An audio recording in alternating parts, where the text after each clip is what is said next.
우리가 몰랐던 신비로운 현상을 직접 관찰하고 배우는 즐거운 과학 실험.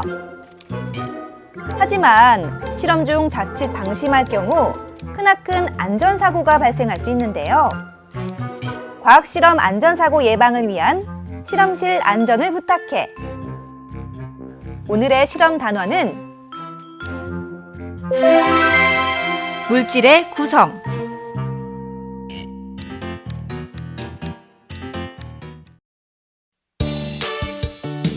창의중학교의 과학 실험 시간. 오늘은 원소의 불꽃 반응을 실험하는 날인데요. 그런데 실험 중 실험대에 화재가 발생했습니다.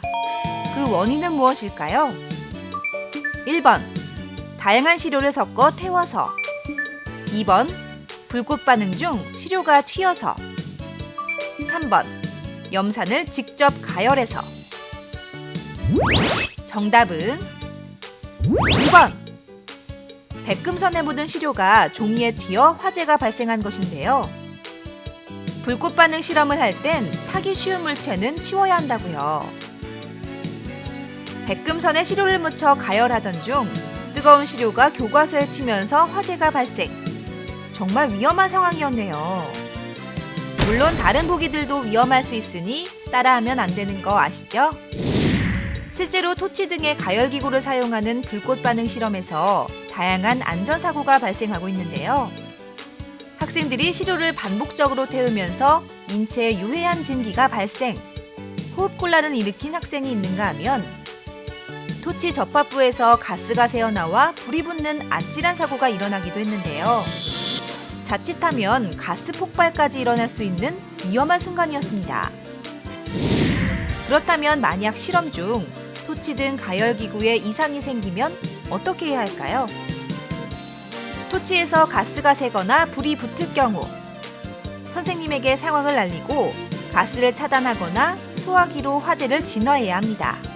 만약 화학약품이 피부에 닿았다면 선생님께 상황을 알린 뒤 흐르는 물에 상처 부위를 씻어 진정시켜야 하는데요. 이후 보건실 또는 병원에서 적절한 치료를 받아야 합니다. 화학약품 연소 후 발생한 증기를 마셨다면 창문을 열고 신선한 공기를 마셔 진정시켜야 하는데요. 호흡곤란 또는 의식이 없을 경우 피해 학생을 밖으로 이동시킨 뒤 옷을 느슨하게 만들어야 합니다. 물론 응급처치 후 병원에서 진료를 받아야겠죠. 잠깐의 방심이 불러올 수 있는 실험실 화재 사고.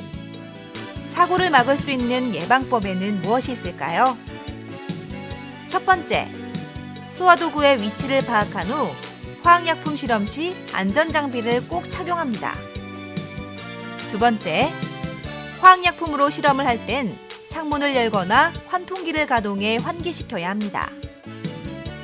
세 번째, 토치 등의 가열기구는 사전 점검을 통해 이상이 없는지 확인한 후 실험해야 합니다. 실험기구에서 연기가 발생한다면 선생님에게 알려 장비를 교환해야겠죠. 네 번째, 화학약품 또는 시료를 너무 많이 태울 경우 그만큼 유해증기가 더 많이 발생하니까 실험은 적당한 양만 사용해야 해요. 나의 안전을 지키는 쉽고 간단한 실험 안전수칙. 여러분도 함께 지켜서 안전하고 즐거운 실험실을 만들어주세요.